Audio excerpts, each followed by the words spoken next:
Bienvenue à toi dans ce nouveau podcast dans lequel je vais te parler des 5 qualités essentielles, je dirais, pour réussir sur le web et je dirais même plus que ça, pour réussir et durer sur le web. Parce que faire de l'argent sur Internet, au début ça te paraît insurmontable, mais quand tu commences à en faire, tu comprends très vite comment ça marche et tu peux très vite réussir à lancer un nouveau business et gagner de l'argent sur Internet dès la première semaine, on va dire. Mais ce qui est dur, c'est de gagner un peu plus tous les mois, un peu plus tous les ans si tel est ton souhait, mais surtout de durer, parce qu'on voit beaucoup de gens qui ont gagné de l'argent, des fois des personnes qui ont gagné énormément d'argent, quand je dis énormément, je parle de plusieurs dizaines, voire plusieurs centaines de milliers d'euros, mais qui d'un jour ou l'autre se cassent la figure et disparaissent totalement du web, et ça évidemment c'est pas ce qu'on souhaite, c'est pas ce que j'essaie de t'inculquer sur cette chaîne. Moi ce que j'essaie de t'inculquer c'est comment faire pour monter un business qui soit sur mesure, qui soit taillé pour toi, qui corresponde à tes besoins, à tes envies et surtout qui puisse durer dans le temps et que tu puisses considérer ce business comme un vrai métier, une vraie opportunité, un vrai plan de carrière. Donc les 5 qualités que je vais te donner, c'est des qualités qui sont essentielles selon moi, mais évidemment il y en a plein d'autres. Évidemment, il y a des dizaines et des dizaines de qualités. Juste avant de commencer, je voudrais te parler de la qualité la plus importante, la compétence la plus importante pour moi, euh, qui est commune à tous les entrepreneurs qui réussissent. Je ne m'inclus pas dans les entrepreneurs qui réussissent. Quand je te parle d'entrepreneurs qui réussissent dans cette phrase, je te parle de personnes qui ont fait des grandes choses, je te parle d'entrepreneurs qui ont duré des dizaines et des dizaines d'années, chose que je n'ai pas encore fait, et donc je ne m'inclus pas dedans. Cette qualité-là, c'est une qualité qu'on retrouve chez toutes les personnes et c'est la résilience. C'est le fait de continuer toujours et encore malgré les problèmes, malgré les échecs et malgré le temps qui peut se passer avant de réussir. Si tu écoutes un peu des mecs dans le milieu français qui ont réussi, si tu écoutes un Marc Simoncini qui est le créateur de Mythic, quand il te raconte son parcours avant d'arriver à la tête de Mythic, avant que Mythic perce et devienne ce qu'il est devenu aujourd'hui, je peux dire que ça n'a pas été facile. C'était littéralement des années de galère, des années de travail de plus de 10 heures par jour, sans week-end, sans même prendre de vacances, ni même 10 jours de vacances pendant plusieurs années. Et c'est la résilience, parce que c'est des échecs sur échecs sur échecs, mais qui à chaque fois entraînaient évidemment une leçon, puis au final, après énormément de galères, énormément de résilience, énormément de patience, et de dur labeur arrive à faire ce qui est devenu mythique. Donc vraiment, la résilience pour moi, c'est la qualité principale. Elle n'est pas dans ce top 5 parce que elle est au-dessus. C'est le maître mot si tu veux aujourd'hui entreprendre sur Internet et entreprendre d'ailleurs dans la vie de tous les jours. Je pense que c'est la même chose, c'est la résilience. Maintenant que c'est dit, on va pouvoir passer à la première qualité pour réussir sur le web. La première qualité, c'est de comprendre qu'il faut utiliser un marketing humain et un marketing éthique.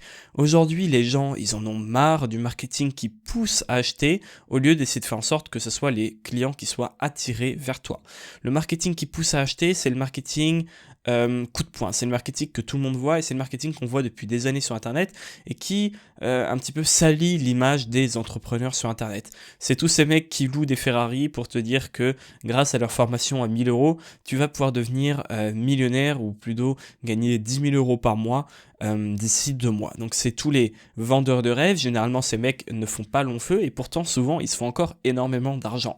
Mais qui dit qu'ils se font beaucoup d'argent dit qu'il y a beaucoup de gens qui tombent dans le panneau et du coup c'est une ruse qui commence un peu à se savoir et ce marketing-là, vraiment très agressif, on va dire, qui vise à tout le temps pousser, envoyer 4 emails, plus que 2 heures, plus qu'une heure, plus de 30 minutes avant la fin de la promotion, du marketing très pushy. C'est un truc, les gens en ont marre, on a dans notre cerveau un sorte de sixième sens, toute la génération, ma génération, je suis né en 2000, qui a grandi sur les écrans, qui a grandi sur Internet, on a un petit radar à fake, un radar à forceur, à vendeur de tapis, comme je l'appelle, et donc c'est plus trop un truc qui marche. Aujourd'hui, les gens, ils ont besoin de retourner au basique, les gens, ils ont besoin de retourner à une connexion humaine. Quand ils sont sur Internet, ils sont quand même sur le point, par exemple, s'ils en viennent à acheter tes produits, ils sont sur le point de donner leurs coordonnées de carte bancaire à quelqu'un qu'ils n'ont jamais vu dans la vraie vie, qu'ils connaissent sur Internet, mais Internet, c'est qu'une façade, on montre ce qu'on veut sur Internet. Et donc, les gens ont besoin d'un côté humain, ils ont besoin d'être rassurés finalement. C'est vraiment ça. Moi, dans mes business, mon tout premier business, je me suis rendu compte d'un truc, c'est qu'en fait, je le drivais à partir d'un groupe Facebook principalement, un groupe Facebook de plusieurs milliers de prospects qualifiés que j'avais, et j'étais l'administrateur de ce groupe. Et du coup, j'ai des personnes qui, des fois, quand elles hésitaient à acheter mes produits, venaient me voir en message privé et venaient me poser des questions en me disant je sais pas si le produit est bien pour moi parce que je suis dans tel cas, parce que j'ai telle chose à faire, etc. Ce qui passait, c'est qu'on discutait un peu, ils m'expliquaient leur cas, et donc là il y avait deux solutions, soit je leur disais que oui, je trouvais que mon produit était adapté pour eux, ou soit je leur disais, plus rarement, mais ça arrivait quand même, de ne pas acheter mon produit, parce que certes ça m'aurait fait gagner de l'argent, mais de l'autre côté je sais que la personne aurait été déçue parce que c'est pas la solution adaptée pour elle. Donc ça c'est quoi? Pourquoi est-ce que les gens qui venaient me parler dans 95% des cas ressortaient en étant clients, et les 5% des cas où ils n'étaient pas clients, c'était parce que je leur avais dit que ma solution n'était pas adaptée à leurs problèmes. Et vraiment, ce que je remarque là-dedans, c'est que les gens ont besoin d'être rassurés. Les gens, des fois, ont envie de passer à l'achat, mais il faut qu'ils entendent ça de ta bouche ou de la bouche de quelqu'un. Ils ont besoin d'avoir un contact humain. C'est presque un blocage inconscient qu'ils ont. Ils vont pas acheter s'ils n'ont pas entendu de vive voix. Des fois, il suffit juste d'un message du genre «Salut Louis, je pense prendre ta formation YouTube SEO, mais je sais pas si elle est adaptée parce que je suis dans tel cas.» Et tu as juste à répondre «Je pense que effectivement la formation sera adaptée pour toi.» Et dans les 15 minutes qui suivent, il a sorti sa carte et il l'a acheté. Pourquoi? Parce qu'ils ont besoin d'être assurés et ils ont besoin qu'on confirme leur choix, à la limite même des fois pour se protéger. C'est-à-dire que si jamais ils disent ok, si jamais je fais une erreur et j'achète cette formation et qu'elle me déçoit, ça sera pas ma faute, je serai pas le seul fautif. Donc faire un marketing plus humain et plus éthique aussi. Moi je te dis, ça m'est déjà arrivé en talk, si tu m'écoutes, tu te reconnaîtras, de dire non, je suis désolé, cette formation, j'aimerais bien que tu l'achètes parce que ça me ferait 170 € dans la poche, mais en attendant, elle va pas t'aider parce que c'est pas fait pour toi. Ça m'est déjà arrivé de le faire. Certes, je perds de l'argent sur le coup, mais de l'autre côté, je fais un marketing éthique et je sais que cette personne sera convaincue à vie et aura compris pour toute sa vie que je suis pas juste là pour faire de l'argent. Je suis là évidemment pour gagner ma vie avec mon business, mais je suis aussi et surtout là pour aider les gens. Donc ça, c'était le premier point. Comprendre et savoir utiliser le marketing éthique, le marketing humain. Le deuxième point, c'est un peu un point qui est lié, c'est l'intention d'aider. Aujourd'hui, si tu veux gagner ta vie sur le web, par exemple, je vais te prendre mon exemple, moi mon but c'est vraiment que ma chaîne YouTube et mon business autour de ça, peut-être que plus tard ça sera plus sur YouTube mais que par email ou par message, j'en sais rien, mais mon objectif c'est que ça dure des années. Et si tu veux durer des années, il faut être honnête et il faut être entier dans ta démarche. Moi, ma démarche, c'est quoi? C'est d'aider les gens. Quand je te dis ça, c'est pas du vent. C'est pas juste pour me faire de l'argent. Il y en a certains qui te disent ça, mais c'est juste pour se faire de l'argent. Mais au final, on reste des humains, et malgré le fait qu'on soit derrière un écran, tu le ressens. Et si tu n'as pas vraiment une réelle intention d'aider les gens, je pense que tu pourras te faire de l'argent. Tu pourras te faire beaucoup d'argent. Il y a des gens, c'était des arnaqueurs, aucune intention d'aider, ils étaient juste là pour faire de l'argent, ils vendaient du vent. Il y en a qui se sont fait des centaines de milliers d'euros. Ils se sont fait beaucoup d'argent. Ils ont disparu, mais toujours est-il qu'en 2 ans, ils ont fait des centaines de milliers d'euros. Ces gens-là, moi, je les envie pas forcément, parce que je sais que je les ferai, de toute façon, les centaines de milliers d'euros, et j'ai envie de les faire en aidant les gens. Tu vois, moi, quand j'ai des gens qui me voient un message, et qui me disent « Salut Louis, j'en peux plus de mon taf, mais j'ai pris ta formation, j'ai écouté ce que t'as dit, et là, ça fait 3 mois que je travaille sur ma chaîne, je commence à faire pas mal de ventes, et je pense que d'ici 6 mois, je pourrais quitter mon job. » Quand quelqu'un me dit ça, honnêtement, ça vaut plus que n'importe quel prix qu'il a payé la formation, tu vois, ça vaut plus que les 170 € qu'il a lâché dans ma formation. Pourquoi? Parce que là, je peux me poser, me dire, ah ouais, quand même, grâce à toi, en partie grâce à moi, parce que évidemment, j'ai pas tout fait, hein. Son business à lui, c'est pas construit tout seul, c'est lui qui a fait tout le boulot, mais il y a quand même une satisfaction, et cette satisfaction, ça doit vraiment être le truc qui te drive. Alors, les business en ligne, c'est pas que la vente de formation en ligne, on est d'accord, tu peux vendre des cours de jardinage, mais même si tu vends des cours de jardinage ou des cours de guitare, il faut que tu aies une vraie volonté d'aider les gens, il faut que tu aies vraiment cette envie d'apporter quelque chose, tu vois, apporter quelque chose, ça c'est vraiment primordial. Donc si tu as cette intention, tu vas derrière faire un marketing humain éthique et tu vas derrière beaucoup plus durer dans le temps et les clients vont le sentir parce que tu vas vraiment les aider et tu seras vraiment altruiste dans ta démarche et ça va se ressentir et ce sera vraiment bénéfique. Et puis si tu n'as pas intention d'aider aussi, il y a un moment où ça va te faire chier. Il y a un moment où ça te fait chier parce que ça demande du temps, un business en ligne, ça demande de l'engagement, t'y penses tout le temps, même quand tu te couches, quand tu te lèves, c'est le premier truc auquel je pense, tu vois. Donc si ça me faisait chier d'aider les gens et que j'avais pas envie, que je faisais ça que pour le pognon, il y a un moment je pèterais un plomb et j'arrêterais tout. La troisième compétence, la troisième qualité qu'il faut, c'est qu'il faut pas avoir peur de gagner de l'argent et je dirais même qu'il faut pas avoir peur d'en gagner beaucoup.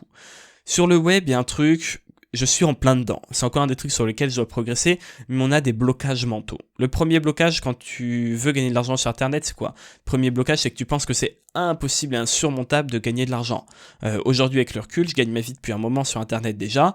Je sais très bien que j'ai aucun doute sur ma capacité, si je perdais tout aujourd'hui, ma chaîne YouTube, tous mes business, j'ai aucun doute sur ma capacité à repartir avec une idée nouvelle et recréer un business et faire des premières ventes dans la semaine ou dans les 2 semaines qui arrivent. Ça, c'est quelque chose que je n'aurais pas cru capable au début. Et comment ça se fait que je m'en sais capable aujourd'hui? C'est parce que j'ai cassé ce blocage. Mais des blocages, en fait, il y en a plus d'un. On s'en rend pas compte. Mais il n'y a pas un blocage de l'argent. C'est pas t'as fait ta première vente, ça y est. Non, derrière, il y a le blocage de ok, je sais que je peux gagner de l'argent sur Internet, mais je ne suis pas convaincu de pouvoir gagner ma vie, passer le palier des 1000, 1500, 2000 euros, ça dépend combien tu as besoin. Ensuite, une fois que tu as passé ce palier, il y a un autre palier. C'est-à-dire que moi, maintenant, pour être transparent avec toi, je suis dans la phase où je gagne ma vie avec mon business en ligne et j'ai aucun doute sur le fait que je gagnerai ma vie avec durant les mois et les années qui suivent. Enfin, les années, j'en sais rien, on ne peut jamais rien prévoir, mais t'as compris le truc. Je sais que je gagne ma vie avec mon business en ligne. Maintenant, le troisième blocage plutôt auquel je fais face, c'est le blocage du est-ce que je suis capable de décoller? Dans le sens, est-ce que je suis capable de gagner plus qu'un médecin, plus qu'un avocat avec mon business en ligne? Est-ce que je suis capable de gagner 5 000 euros par mois, 10 000 euros par mois avec mon business en ligne? Je sais que j'en serai capable un jour. Mais pour l'instant, dans ma tête, malgré le fait que ça soit une envie que j'ai, malgré le fait que ça soit un objectif, il y a toujours ce blocage et ça fonctionne d'un palier. Si tu veux, tu as le premier palier à 0, tu fais ta première vente, tu sais que tu es capable, mais tu restes coincé au palier de je vais pas réussir à gagner ma vie avec. Et une fois que tu gagnes ta vie avec, tu as le palier des 5 000, puis après il y aura le palier des 10 000, etc. Et c'est vraiment en forme d'escalier. Tu vois, représente-toi dans ta tête un escalier, chaque marche c'est un palier. Donc il faut pas avoir peur de gagner d'argent, pas avoir peur de gagner beaucoup d'argent. C'est pas une honte. En France, je sais que l'argent c'est très tabou. Moi, c'est un truc, j'ai aucun problème avec ça. J'ai aucun problème à dire que je gagne de l'argent avec YouTube. J'ai aucun problème à dire que je gagne pas mal d'argent et quand j'en gagnerai encore plus, j'aurai aucun problème à le dire parce que cet argent, il est lié à quelque chose. Il est lié au fait que je sais aujourd'hui et j'ai compris quelque chose de très important, c'est que dans la vie, t'es pas payé. Tu es payé à la valeur que tu apportes. T'es pas payé au mérite. Voilà, c'est le mot que je cherchais. Si on était payé au mérite, les infirmiers, les infirmières, les assistantes sociaux qui font ces jobs-là ont un gros mérite. Tu vois, moi, je serais incapable d'être assistant social. Tu vois, c'est un truc, je ne pourrais pas. Je trouve que ces gens ont un gros mérite parce que ils font un travail qui est dur. Ils font un travail par altruisme, par volonté. Et pour un salaire, soyons honnêtes, un salaire médiocre. Donc si on était payé au mérite, ces gens-là gagneraient énormément d'argent. Si on était payé au mérite, ces gens-là gagneraient plus que, je sais pas, un mec qui fait un golfeur professionnel. On est d'accord, même si ça demande énormément de travail, j'en suis certain. Seulement, la vie, c'est pas comme ça. La vie, c'est pas toujours juste. Et il faut comprendre qu'il y a un moment donné, d'accord ou pas d'accord avec ça, il y a un fait, tu es payé à la valeur que tu apportes. Si un infirmier est payé peu d'argent, moins qu'un médecin, c'est parce qu'il apporte moins de valeur. Ok? Moi, si je gagne plus que ces personnes-là, c'est pas parce que je le mérite plus, c'est parce que j'apporte plus. Si les gens sont prêts à payer 170 euros pour mes formations, c'est parce qu'ils savent que soit ils ont déjà acheté les formations, soit ils sont au courant que les 170 euros derrière, ça va être rentable. Moi, j'ai déjà acheté des formations plusieurs centaines d'euros. Mais pourquoi je les ai payés ce prix-là? Parce que je sais que derrière, ça va me permettre d'en gagner encore plus. Donc, c'est pour ça que j'ai pas honte et que j'ai pas de problème avec le fait de dire combien je gagne, parce que c'est pas de l'argent volé, c'est pas de l'argent que je ne mérite pas. C'est de l'argent qui représente la valeur que j'apporte aux gens. Si j'ai fait 3000 euros de vente en un mois, c'est parce que derrière, j'ai apporté en valeur plus de 3000 euros à mes clients en moyenne. Donc voilà, ne pas avoir peur de gagner d'argent, comprendre qu'on a des blocages, être conscient de ces blocages, moi j'en ai. C'est bizarre parce que je sais que j'ai des blocages et pourtant ils sont encore là, mais c'est savoir être humble à ce niveau-là et savoir les casser un à un, parce que de toute façon, si tu veux faire de grandes choses, aujourd'hui, ceux qui en font le plus, je sais pas moi, dans l'humanitaire, tu vois, qui est-ce qui a le plus gros impact dans l'humanitaire? Eh ben, c'est que tu sois ok avec ça ou pas, les mecs qui ont le plus gros impact dans le monde au niveau de l'humanitaire, c'est des Zuckerberg, c'est des Jeff Bezos. Comment est-ce qu'ils en sont arrivés là? Parce que les mecs, ils ont plein de pognon. Donc, il y a un moment donné, je dis ça parce qu'il y a beaucoup de gens qui ont une vision un peu, voilà, du mec riche qui pense qu'à sa gueule. D'accord, si tu veux faire de l'humanitaire, si tu veux dédier ta vie à l'humanitaire, essaie d'être très riche et derrière tu pourras faire beaucoup plus. Enfin ça c'est une vision personnelle, mais c'est ce que je réponds souvent aux personnes qui me disent voilà t'es riche, pourquoi est-ce que tu donnes pas tes sous, machin, etc. Bref, fin de la parenthèse, je m'écarte un peu, mais c'est pour ça que j'aime bien un peu les podcasts, parce que si t'en es encore là après exactement 15 minutes de podcast, c'est que tu fais partie des gens qui adhèrent à ma philosophie, et donc je peux un peu me lâcher, tu vois, c'est pas les premiers abrutis venus sur la chaîne qui vont tomber sur ces propos et qui vont les détourner sans essayer de comprendre. Donc le premier blocage, la première compétence, pardon, je m'embrouille, c'est de faire un marketing plus humain, plus éthique. Le deuxième compétence, c'est d'avoir une vraie intention d'aider les gens. Le troisième compétence d'un bon entrepreneur, c'est de pas avoir peur de gagner de l'argent, de gagner beaucoup d'argent et être conscient de ces blocages, être humble vis-à-vis de ça, pardon. La quatrième chose, c'est de toujours chercher à optimiser sa liberté et optimiser son bonheur au travail. Qu'est-ce que j'entends par là? J'entends par là que être entrepreneur sur le web, c'est un métier très prenant. C'est un truc, comme je te disais, auquel tu penses tous les jours, non-stop. Même quand tu es en vacances, tu y penses. Quand je pars en 2 semaines, 3 semaines de vacances où je ne travaille pas, même si je ne prends pas mon ordinateur, chose qui n'arrive jamais, mais même quand je ne prends pas mon ordinateur, je pense à mon boulot tous les jours. Donc, c'est un truc prenant et qui peut t'épuiser à force, qui peut avoir limite raison de toi, tu vois, tu peux péter un plomb, faire un burn-out, il y en a beaucoup à qui ça arrive. Donc, comment faire pour éviter ça? Pour éviter de tomber dans ce piège, pour durer dans le temps, parce que c'est une des choses qui caractérise un bon entrepreneur selon moi, c'est d'être capable de durer dans le temps, pas que de réussir, mais de réussir au fil des années, des dizaines d'années même, il faut que tu optimises ta liberté et que tu optimises tes conditions de travail. Optimiser ta liberté très concrètement, ça va être quoi? Ça va être automatiser toutes les tâches qui peuvent être automatisées, déléguer toutes les tâches qui peuvent être déléguées, te libérer l'esprit et le cerveau de tout ce qui n'est pas nécessaire. Garder en tant que tâche que tu dois faire dans la journée des choses que tu dois faire toi et que personne d'autre ne peut faire à ta place ou que tu ne peux pas déléguer pour faute de moyens par exemple. Pourquoi est-ce que c'est important? Parce que tu dois te rendre la vie la plus agréable et la plus facile possible. On a quand même la chance d'avoir un boulot où on est notre propre patron. On décide à quelle heure on travaille, sur quoi. Moi aujourd'hui je suis dans la position assez confortable pour choisir avec qui je travaille. Je peux même me permettre de choisir les clients que j'accompagne. C'est-à-dire que je peux me permettre de choisir si oui ou non je vais laisser telle ou telle personne payer pour être au téléphone avec moi. Ça peut te paraître arrogant, mais c'est pas arrogant, c'est prétentieux, c'est différent. Prétentieux, c'est avoir la prétention de faire quelque chose. Arrogant, c'est arrogant, quoi. Tu vois, c'est le côté négatif qu'on perçoit. Être prétentieux, c'est différent. C'est avoir la prétention de faire certaines choses. Quand je te dis que je peux choisir les clients que j'ai en coaching, c'est quelque chose qu'on se rend pas forcément compte. Au début, tu te dis, ouais, mais tu vas pas refuser un appel parce que c'est payant. Ouais, mais si cet appel, il te fait chier. Moi, j'ai un gros problème, je suis allergique aux rendez-vous. Le moindre rendez-vous programmé téléphonique, même si je sais que je suis payé 50 balles pour faire 1 heure au téléphone, le fait de savoir qu'il est booké et que je n'aurai pas le choix, je suis obligé de le faire, même si c'est moi qui m'y suis engagé et que je suis rémunéré, il y a un côté quelque part où je suis allergique à ça et ça peut pas me plomber la journée non plus, mais ça m'irrite, quoi. C'est vraiment, j'aime pas ça.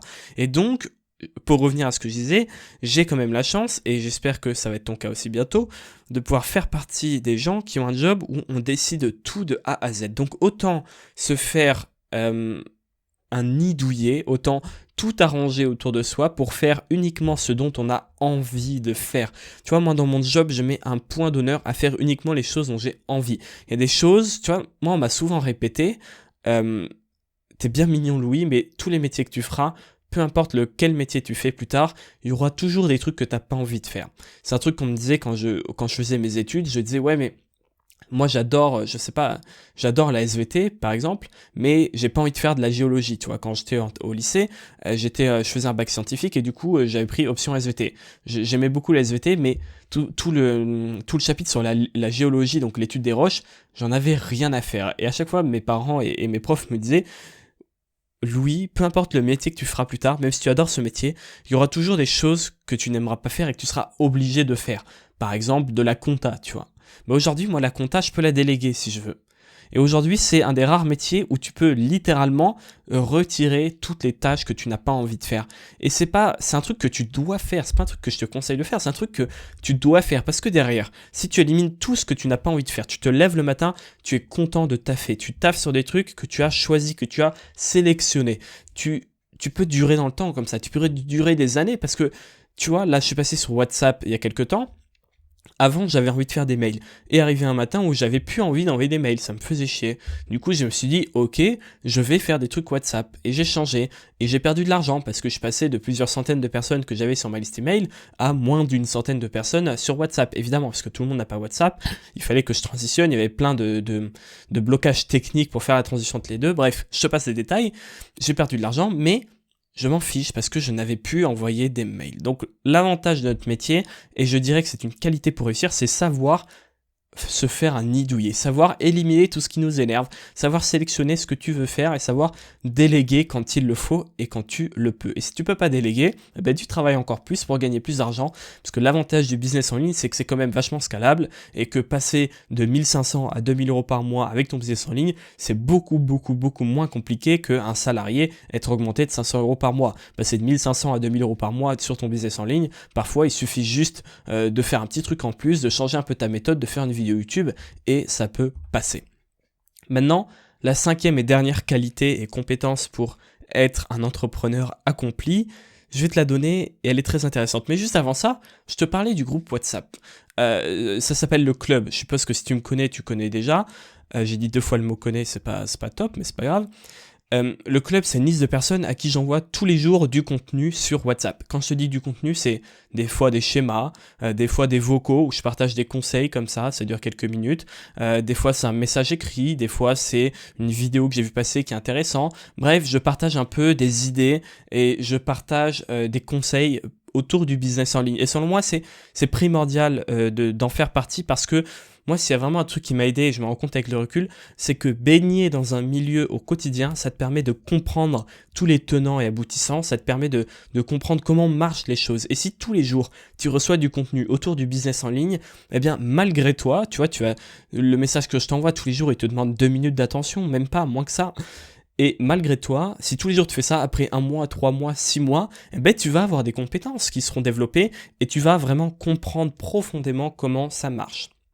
Donc, si tu veux faire partie de ces gens-là, si tu veux que tous les jours je t'envoie du contenu, en plus de ça, c'est sur WhatsApp, donc tu as juste à appuyer sur la barre en dessous et tu peux me répondre et on peut discuter, on peut même s'appeler si tu en as envie, tu peux me poser toutes tes questions. Si tu as envie de rejoindre ces gens-là, c'est dans la description, normalement c'est le premier lien, il est possible que je me plante quand je upload les vidéos, au pire tu m'envoies un message en commentaire, mais normalement c'est les premiers liens de la description, tu auras mon numéro et tu as juste à m'envoyer un message sur WhatsApp en disant « Hey, salut Louis, je veux intégrer le club » ou tu peux m'envoyer un SMS normal, ça marche aussi, ou alors tu as un lien, si tu as déjà WhatsApp, tu cliques dessus et ça t'ouvrira directement WhatsApp avec un message, tu auras juste appuyé sur envoyer.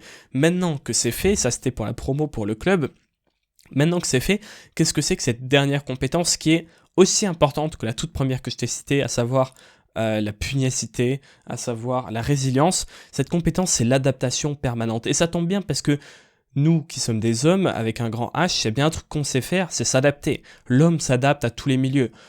Aujourd'hui, je te mets dans une maison qui coûte 1 million. Au bout de 6 mois, t'es adapté et vivre dans cette maison te paraît normal. Si je te prends et je te mets dans un 10 mètres carrés, dans une cité au fin fond de la Bolivie, au début ça va te faire tout drôle, mais au bout de 6 mois, bah, tu seras habitué, tu vois, et tu te seras adapté. L'homme s'est toujours adapté, parce qu'on n'a pas eu le choix, on reste des animaux, et pour survivre, on doit s'adapter. Donc cette capacité d'adaptation, c'est un truc qu'on a en nous, mais qu'on a tendance à ne pas voir assez développer, parce qu'aujourd'hui, on n'a pas forcément besoin de s'adapter. Par exemple, je sais pas, moi, la faim, c'est rare qu'aujourd'hui, quand tu nais en France, tu doives t'adapter à la faim, dans le sens où tu dois t'adapter au fait de, des fois, ne pas pouvoir manger pendant 3-4 jours, parce qu'on n'est plus des Cro-Magnons, et même si les récoltes sont pas bonnes, on va au supermarché et c'est rare qu'en France aujourd'hui, du moins, on ait besoin de s'adapter. Donc on n'a pas forcément besoin de s'adapter et pourtant on est très fort pour ça. Et ça tombe bien parce que c'est une compétence que tu peux travailler évidemment. Le voyage, c'est une des meilleures choses pour travailler ton adaptation parce que, je sais pas moi, si tu vas en Asie, ça peut paraître facile, mais quand tu passes plusieurs semaines, plusieurs mois dans un pays radicalement différent, où on te regarde de travers, où tu subis parfois pour la première fois du racisme. Moi, la première fois que j'ai subi le racisme, c'est quand j'étais en Asie. Forcément, je suis blanc, donc en France, je l'ai pas trop senti, je l'ai même jamais senti. Et quand tu vas en Asie, tu le sens, tu dois t'adapter.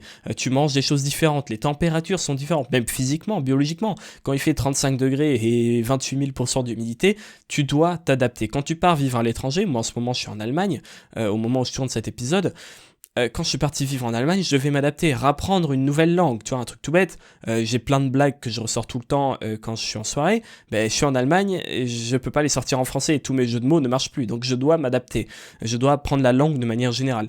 Donc le voyage, c'est un des meilleurs trucs pour apprendre à développer sa capacité d'adaptation. Et dans le business, parce qu'on est là pour parler business, on n'est pas là pour que je raconte ma vie.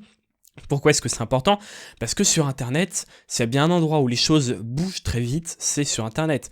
Du jour au lendemain, ton blog peut être supprimé pour X ou Y raison. Il n'y a pas trop de chances que ça arrive si tu fais pas n'importe quoi, mais ça peut arriver. Du jour au lendemain, il y a TikTok qui débarque et c'est la plateforme pour être mis en avant. Du jour au lendemain, il y a des concurrents qui arrivent et qui mettent des dizaines de milliers d'euros avec des équipes et ta thématique où tu étais tout seul, tu n'avais aucun concurrent, il y a des gens qui arrivent avec beaucoup de moyens et qui te dépassent. Bref, sur Internet, tout va très vite et ça, je pense que tu le sais très bien. Ça peut aller dans le bon sens, c'est-à-dire que tu peux très vite gagner de l'argent sur Internet, mais ça peut aller dans le mauvais sens. Tu peux très vite devoir avoir à t'adapter. Donc les gens qui sauront s'adapter, les gens qui, quand il y aura une mauvaise nouvelle, un obstacle sur leur chemin, vont pas passer leur journée ou leur semaine à râler et à se plaindre et ils vont directement se dire « Ok, c'est triste, mais est-ce que je peux y faire quelque chose ?» Non, donc je passe à autre chose. Ces gens-là seront de meilleurs entrepreneurs parce que savoir s'adapter, c'est la clé sur Internet. Tout bouge très vite, tu vois. Le job que je fais il y a 10 ans, il n'existait pas. Qui je suis pour dire que ce job existera encore dans 5, dans 10, dans 20, dans 30 ans? J'en sais rien. Ça se trouve, le métier que je ferai le plus longtemps dans ma vie n'existe pas encore. Et il y a de grandes chances que ça soit pareil pour toi aussi. Et ça, c'est sur Internet et dans la vraie vie d'ailleurs aussi. Il y a plein d'études qui montrent que dans 50 ans, la moitié des métiers n'existeront pas. Enfin bref, c'est pas très exact, mais c'est un truc dans le genre. Donc, s'adapter, c'est vraiment un truc que tu dois travailler aussi sérieusement que le fait d'apprendre une langue, le fait d'apprendre à programmer, le fait d'apprendre à faire du montage, apprendre à t'adapter, apprendre à faire la part entre les choses sur lesquelles tu as un pouvoir et les choses sur lesquelles tu n'as pas de pouvoir pour vite passer à autre chose, c'est un truc primordial. Je t'ai dit tout ce que j'avais à te dire, n'oublie pas, premier lien dans la description pour rejoindre le club. Et si c'est déjà fait, je te dis à ce soir ou à aujourd'hui, je sais pas à quelle heure tu regardes cette vidéo, ce podcast pour le message du club. Si c'est pas le cas, premier lien dans la description, tu pourras y accéder. Sur ce, je te dis merci de m'avoir écouté. Avant de partir, très important, tu peux me dire un truc en commentaire, ça me fera toujours plaisir et on pourra en débattre. Et à la prochaine.